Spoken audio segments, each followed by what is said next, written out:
Hello guys, welcome back to our channel. We're Anna and Herman, and if you're new here, we're converting our work van that we bought on an auction into a camper van.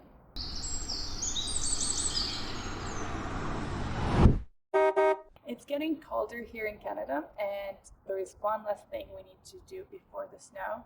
We really want to install the floor. It used to be a work van, that is why you can see the floor here has a lot of small dents, scratches. Actually not so bad, but what we need to do is make sure every rust is removed, everything is covered by paint layer, and then we are going to put insulation into our floor. So all four vents, they have these ribs and some space between, and actually it exists two approaches how you can deal with this. You can leave as is, just empty, and put your subfloor and flooring on the top, or you can fill them with some insulation material and then build your subfloor and floor on top. In our case, we choose the second way. We bought these closed microcells insulation, so we are going to cut everything by long strips and glue to our floor as the first insulation layer.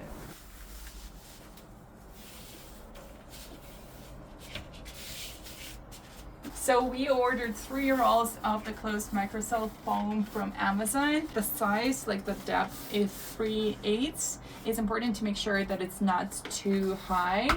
We were cutting them and we figured out that we don't have any foam left and we have a lot of floor left. So we ordered more rolls of the microcell from Amazon and we are waiting to get them here. So we choose microcell because it's easy to cut, easy to install. There is also exists the second option. You can buy XPS foam, the big sheet 4x8, and you can cut XPS on the strips and also glue to the floor. But you should be careful with this matter because XPS could be 1 inch thickness. It's very hard to find a slimmer one. That is why with microcell foam it's easy because you can find any thickness you need and to put smoothing down, and you will have the same level everywhere across your floor. Good evening guys. So the next day, and finally I got my parcel from Amazon with the closed cell foam rolls. I got a few. These rolls we already start adding here between the ribs. And that is my task for today. I hope I could finish it this evening and then I could proceed with XPS board installation. We were able to finish this job that evening. We used silicone adhesive to glue the microcell foam to the van floor, and the next day we started cutting our XPS board. We bought 7 XPS boards that are 4x8 for our extended Ford Transit, and we were just cutting it and then trying to fit it into our van to see whether they fit properly. It took a couple of attempts, but then we were able to put everything in place. The back of the van was bent. Putting extra XPS worked pretty well, actually.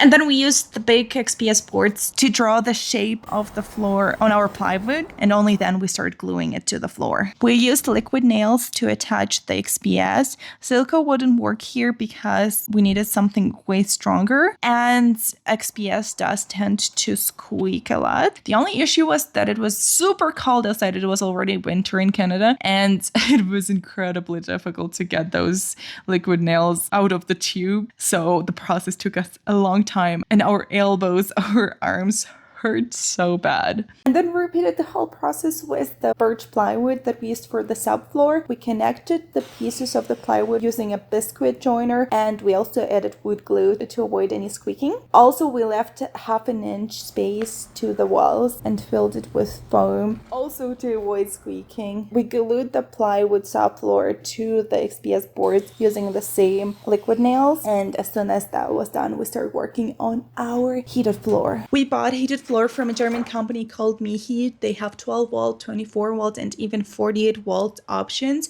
We went with 24 volt because that works best for our electrical system. We ended up buying 2 pieces, one for the walkway in the front of the van and one for the garage space to be put under the batteries. We ended up purchasing controllers for the temperature, and we will be able to set the minimum temperature at which we wanted to start heating. Even if we are not in the van, our batteries will stay heated during the winter. And we had to take a gazillion of pictures of measurements, because in the future when we put the flooring on top, we'll not be able to tell where exactly the heated floor is located, and we do not want to screw through it. We just taped the floor with high temperature aluminum foil tape, and then we drilled small corridors for the wires to go to the controller. When that was done, we just cleaned and mopped the whole floor to make sure that the glue will stick nicely after that. And we went with the vinyl roll flooring. We got it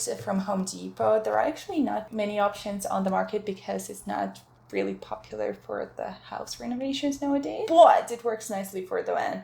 We just took the plywood subfloor and put it onto the vinyl roll that we just spread on the back alley. And we were able to draw the shape of our van floor on the roll, and then it just is very easy to work with. We just cut the shape easily with a regular knife. When that was done, we made sure it fit, and then we just glued it with the vinyl floor glue, and we used the regular dollar store kitchen roller to spread the glue and to make sure that the vinyl flooring sticks nicely. Also, a very important part to mention is after we glued each layer, we made sure to put a lot of weight on top, and we waited about 24 hours between each layer to make sure that everything is glued.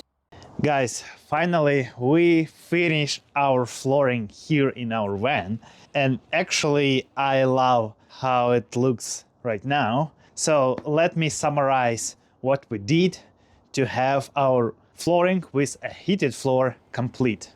So initially we had just the bare metal here with a metal ribs along all the surface.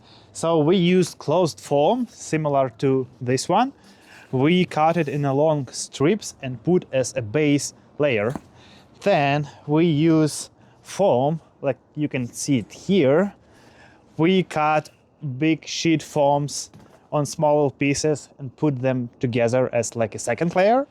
Then we use a birch plywood to cut on also many pieces put together, and we had a subfloor. Finally, we put a roll of vinyl flooring. We especially wanted to go with a roll. It's nice to have one big vinyl sheet across all the area on the van, which is waterproof and also is good in high vibration environment as our van. On sliding door side, I will show you the final product, but here, since I not covered it yet on the back, we will use this weather strip to close. It's like actually self-adhesive to close all this area here. Also, we found this corner that actually used for stairs to cover everything here on the back and on the side of our van. So I will screw them down along with this weather strip, and we will have final product, final floor in our van.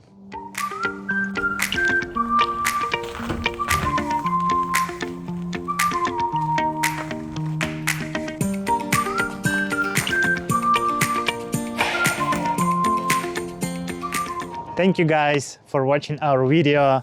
We really appreciate your support. Please leave like and your comment down below this video, and see you in next episode.